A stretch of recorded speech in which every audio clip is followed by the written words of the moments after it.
Hello everyone, welcome to Everest Online Academy. आज हामी class 8 को मैथमेटिक्स को लेसन 3 पढिरहेका छौं जसमध्ये हामीले 3.3 का exercise simplification of numbers with scientific notations हामीले गरिरहेका छौं है। यसभन्दा अघिल्लो भिडियोमा हामीले एडिसन र सबट्र्याक्सन गरेका थियौं भने आजको भिडियोमा हामीले मल्टिप्लिकेसन र डिभिजन गर्दै छौं है। मल्टिप्लिकेसन र डिभिजन वाला क्वेशनहरु रहेछ र यो चाहिँ तपाईहरुको लागि एकदमै निकै नै सजिलो क्वेशन पनि हो है। तपाईहरुले गर्न सक्नुहुन्छ। तपाईहरुको एक्सरसाइज 3.3 कै क्वेशन नम्बर 2 बाट समानसबै 4 वटा क्वेशन हामीले गर्न गइरहेका छौं र बाँकी रिमेनिङ क्वेशन्सहरु तपाईहरुले चाहिँ सेल्फ प्र्याक्टिस गर्नु होला है। ल अब चाहिँ हामी धेरै गफ नगरिकन क्वेशन गर्नतिर लागौं। के भनिन्छ आज क्वेशनमा simplify and write the answer in scientific notations है। हामीले निकालेको आन्सर चाहिँ सिम्पल नम्बरमा चाहिँ हुनु भएन, डेसिमल नम्बरमा साइन्टिफिक नोटेसन कै आधारमा राख्नु पर्ने हुन्छ आन्सर है। ल स्टार्ट गरौँ। त्यसो भए आजको क्वेशन ए बाट क्वेशन नम्बर ए को लागि मैले गरे हियर क्वेशन के रहेछ। फर्स्ट स्टेप क्वेशन सारे मैले 4.3 into 10 to the power 8 छ into 2.0 into 10 to the power 6 छ है। अब यो बेलामा हामीलाई 10 को पावर कसको कति छ त्योसँग हामीलाई कुनै सरोकार भएन है, कुनै मतलबै छैन। हामीले यो पावरमा कुन ठुलो कुन सानो भनेर हेर्दैनौं। किन भन्दाखेरि जहिले पनि मल्टिप्लिकेसनको बेलामा पावरको के हुन्छ, पावरको एडिसन हुन्छ है। पावरमा एड हुन्छ, पावर जोडिन्छ। त्यसैगरी डिभिजनको बेलामा हामी के गर्छौं, पावरको सबट्र्याक्सन हुन्छ त्यो बेला। ठीक छ। ल अहिले हामी गर्दै जान्छौं। त्यसैगरी यो 4 वटा क्वेशनबाट यो दुईटै कन्डिसनमा क्वेशन नम्बर ए र बी मा पावरको एड हुन्छ। दुईटै पावरहरु 10 को power base same, if base are same then power will be add और सबट्र्याक्ट है। ठीक छ। ल त्यसो भए अब यहाँ हाम्रो सबैको पावर त इन्टु 10 कै पावरहरु छन्। So base are always equal अहिलेको लागि है।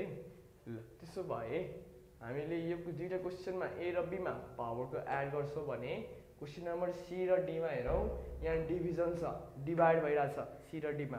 यहाँ दुईटै बेलामा हामी पावरको सबट्र्याक्सन गर्छौं है। र यो कुरा चाहिँ तपाईहरुले रिमेम्बर गर्नको लागि नोट भनेर कपीको टप हेडमा यसो लेखिराख्नुस् है। यो कुरा झुकिनु हुँदैन यस्तो कुराहरुमा। ठीक छ। ल त्यसैगरी अब अगाडि बढौं। त्यसो भए यति कुरा मैले इरेज गरे। अब हामी क्वेशन गर्नतिर लागौं। क्वेशनमा के छ अब 4.3 into 10 to the power 8 into 2 को power 0 into 10 to the power 6 भनेपछि हामीले यहाँ मल्टिप्लिकेसन गर्नुपर्ने कसरी छ, 4.3 र 2 लाई यिनी दुईटा नम्बरहरुलाई मल्टिप्लाई गरौं 2.0, त्यसपछाडिको इन्टु 10 को पावरमा 8 र 10 को पावरमा 6 छ। ठीक छ। मैले जस्ट एरेन्ज गरेर राखे है। यो दुईटा टर्मलाई हामी मल्टिप्लाई गर्नुपर्ने छ, एक ठाउँमा राखे, इन्टु 10 को पावर कति छ त्यो कुराहरुलाई मैले एक ठाउँमा राखे अहिलेको लागि है। ल अब मल्टिप्लाई गरौँ। 4.3 लाई हामीले 2 ले मल्टिप्लाई गर्यो भने कति हुन्छ, 2 3 जा 6, 4 2 जा 8, डेसिमल यहाँ आउँछ राइट। त्यसो भए कति आउने भयो 8.6 इन्टु 10 को पावरमा 8 छ, 10 को पावरमा 6 छ, पावरको एडिसन हुन्छ। सो 10 को पावरमा हामीले 8 + 6 गर्छौं, 8.6 इन्टु 10 टु द पावर कति नै भयो 6 + 8 14। That is the required answer, 8.6 into 10 को पावर 14। ठीक छ। बुझिन्छ यहाँसम्म सजिलो छ है। हामीले के गर्यो, एरेन्ज गर्यो, मल्टिप्लाई गर्नुपर्ने टर्म यहाँ राख्यौ, इन्टु 10 को पावरमा के कति छ त्यो कुराहरुलाई हामी लास्टमा राखेछौं। त्यसपछि कन्डिसन मल्टिप्लिकेसन भइराछ, हाम्रो कन्डिसन हेर्ने के भइराछ, मल्टिप्लाई कि डिभाइड। मल्टिप्लाई भइराछ, पावरको एड गर्दिसक्यौ, पावरको एड गरेपछि 10 को पावर 14 आउने भयो, मल्टिप्लाई गरेको टर्म अगाडि छदैछ। That is required answer. ल अब जब हामी यसैगरी क्वेशन नम्बर बी गर्न जाउँ, सजिलो छ है। ल अब बी को हेरौं के छ। बी मा हाम्रो के भन्दैछ, 10 को पावरमा हेरौं त एउटा पोजिटिभ छ एउटा नेगेटिभ छ है। त्यै पनि यहाँ अब हामीले के गर्नुपर्ने हुन्छ, एडिसनै गर्छौं, तर यहाँ साइन चेन्ज गर्छ, साइनले भर पर्छ है। साइन कसको ठुलो कसको सानो त्यसमा भर पर्छ। अब बी नम्बरमा हेरौँ, बीको लागि हियर क्वेसन के छ 5.23 into 10 to the power 11 into 3.0 into 10 to the power minus 10 which is equal to, अब हामीले फर्स्ट स्टेप के गर्छौँ एरेन्ज गरेर राख्छौँ। 5.3 र 3 लाई एक ठाउँमा मैले राखेँ 5.23 into 3.0 into 10 को पावरमा 11 र 10 को पावर 10 सरी माइनस 10 यो कुराहरूलाई फेरि मैले पछाडि लास्टमा राखेँ। ल अब हामी नेक्स्ट स्टेप के गर्छौँ, यो दुईटै कुरालाई मल्टिप्लाई गर्नुपर्ने। 5.23 लाई हामीले 3.0 ले मल्टिप्लाई गर्छौँ। 3.0 भनेपछि डेसिमल पछाडिको जेरोको मतलब होइन, सो मल्टिप्लाई बाई 3। 3 3 जा 9, 3 2 जा 6, 5 3 जा 15, 15 त्यस पछाडि दुईटा डिजिट पछाडि डेसिमल छ भने दुईटा डिजिट त्यसपछि डेसिमल राख्यौँ। 15.69 इन्टु अब 10 को पावर 11 र 10 को पावर माइनस 10 छ। पावरको हामी के गर्छौँ एडिसन, त्यसो भए 10 को पावरमा 11, अब यहाँ हेरौँ 11 र माइनस 10 छ उता हो, 11 प्लस माइनस 10 गर्यो भने के हुन्छ plus minus minus, so plus minus minus भए 11 माइनस 10 लेख्न मिल्छ डाइरेक्टली। त्यसो भए पावरमा यहाँ 11 माइनस 10 लेखेको है, which is equal to 15.69 into 10 को पावरमा 1 छ अहिलेको लागि है। ल अब यो फर्ममा हाम्रो एन्सर राख्न मिल्छ कि मिल्दैन, मिल्दैन है, किन भन्दाखेरि हाम्रो डेसिमल कहाँ छ 2 डिजिट त्यसपछि बल्ल डेसिमल छ। अब यसलाई हामी डेसिमललाई अगाडि सारौँ, अगाडि सार्न हामी के गर्छौँ 1.5 है सिंगल डिजिट 1 छ अगाडि, अब 0.569 इन्टु अब यहाँ हेरौँ है डेसिमल हाम्रो कति डिजिटको प्लेस पछि आइरहेछ, एक डिजिट हामीले सार्नु पर्ने भयो है। डेसिमल हामी मुभ गरेर यहाँनिर आइरहेको छौँ राइट। रुक रेड मार्कर युज गरौँ,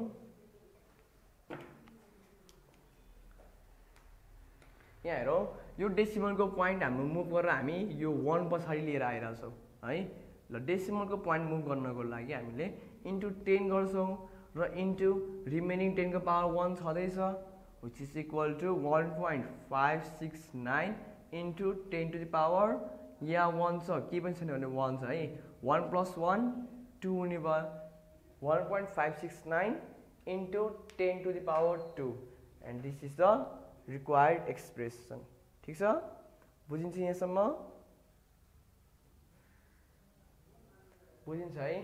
ल अब हामी जाउँ क्वेसन नम्बर सी गर्नको लागि। सी हेर्नुहोस् त तपाईँहरूले आफै पनि एकचोटि ट्राई गर्नुहोस् त, गर्न सक्नुहुन्छ कि सकिन्छ होला है, सजिलो छ। डिभिजन गर्ने हो, त्यसपछि 10 को पावरमा सबट्र्याक्सन है। ल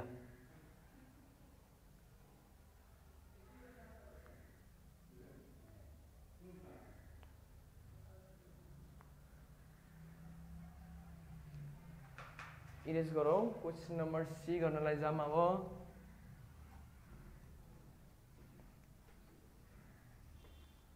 क्वेसन सीमा हाम्रो डिभिजन छ है, डिभिजन गर्नलाई हाम्रो पावर के हुन्छ त्यो बेलामा सबट्र्याक्सन राइट। ल क्वेसन नम्बर सी को लागि here first step question copy गरेँ मैले 5.6 into 10 to the power minus 18 divided by 1.4 into 10 to the power minus 8 रहेछ राइट।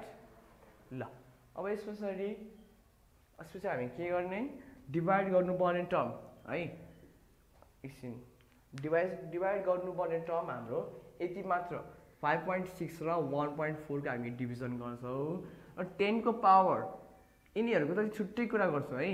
ल अब यहाँ हामी हेरौँ बेस 10 छ, बेस सेम पावर छ हाम्रो। अब यो बेला हाम्रो पावरको एडिसन कि त सबट्र्याक्सन गर्न मिल्छ र मैले के भनेको थिएँ डिभाइडको बेलामा हामी पावरको सबट्र्याक्सन गर्छौँ राइट।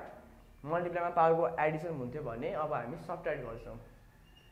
त्यसो भए डिभाइड गर्नुपर्ने टर्म है, डिभाइड गर्नुपर्ने टर्म मैले यहीँ राखेँ अहिलेलाई, यहीँ छोडिदिउँ यसलाई, यसलाई हामी डिभाइड गर्ने 5.6 divide by 1.4 into 10 to the पावरमा अब हाम्रो यहाँ हेरौँ माथिको पावर कति छ -18 छ तल के छ -8 -8 अब माथि गयो भने के हुन्छ सबट्र्याक्टले गर्दाखेरि -8 माथि गयो भने अब यहाँ हेरौँ -18 र सब्ट्र्याक्सनमा हाम्रो के हुन्छ -8 छ which is equal to -18 plus 8 right which is equal to minus plus minus so घटाएर हाम्रो कति हुने भयो 18 - 8 10 साइन कसको ठुलो 18 को सो -10 राइट यो हाम्रो पावरको सिम्प्लिफिकेसन गर्दा यति आउँछ अब हामीले यो यति गर्नको लागि धेरै सम्झिनु पर्छ है यो पावर र साइन चेन्जहरू त्योहरू गर्नुपर्ने हुन्छ सिम्पली बुझ्दाखेरि डिभाइडमा हाम्रो यो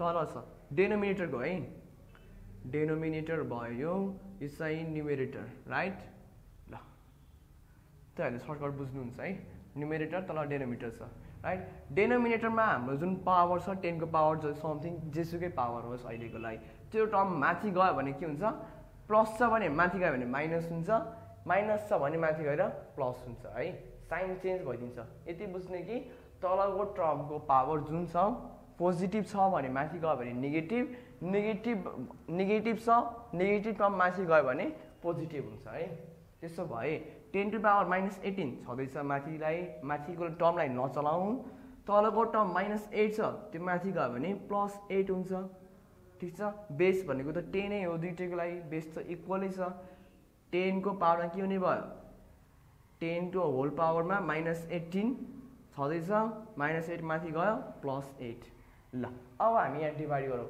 5.6 डिभाइड बाई 1.4 कति आउँछ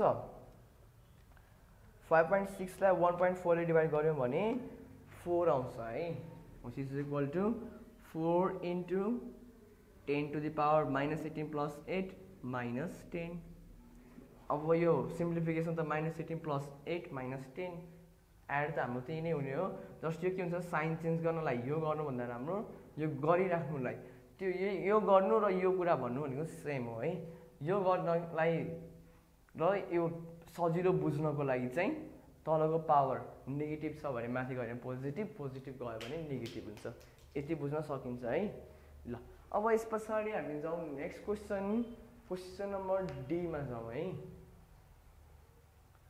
ल यहाँसम्म कपी गर्नुभयो होला तपाईहरुले अब जाउँ हामी क्वेसन नम्बर डी मा लास्ट वन एउटा 1.20 into 10 to the power -8 छ सजिलो छ है यो क्वेसन पनि क्वेसन नम्बर डी को लागि हियर क्वेसन के रहेछ 1.20 into 10 to the power -8 whole divided by 3.0 into 10 to the power -3 ल अब यहाँबाट हामीले डिभाइड गर्नुपर्ने टर्मलाई मात्र यहाँ राख्ने 1.20 डिभाइड बाइ 3.0 into 10 को पावर माथि कति छ -8 -3 माथि गयो भने +3 which is equal to ल अब यहाँ डिभाइड गरौँ 1.2 डिभाइड बाइ 3 कति आउँछ 4 आउँछ है 0.4 आउँछ है ल 3 4 जा 12 डेसिमल अगाडि छ 0.4 into 10 to the power -8 plus 3 minus plus minus हुन्छ 8 बाट 3 घटाए 5 साइन कसको ठुलो 8 को कि 3 को 8 को साइन ठुलो है नेगेटिभ इज ग्रेटर अहिलेको लागि ठीक छ त्यसो भए माइनस साइन आउने भयो -5 10 को पावरमा -5 साइन्टिफिक नोटेसनकै फर्ममा छ 0.4 into 10 को power -5 this is the required expression है ल ठीक छ यहाँसम्म बुझिन्छ है यहाँसम्म तपाईहरुलाई क्लियर छ तपाईहरुले अब क्वेसन नम्बर 2 का रिमेनिङ क्वेशन्सहरु यस्तै जेकेएल कतिसम्म छ हैन तपाईहरुले अब बाँकी क्वेशन रिमेनिङ क्वेशनहरु आफै पनि प्र्याक्टिस गर्नु होला र तपाईहरुलाई भिडियो मन परे भिडियोलाई लाइक गर्नुस् साथसाथै च्यानल सब्स्क्राइब गर्नु होला and don't forget to press the bell icon. See you in the next video. Goodbye.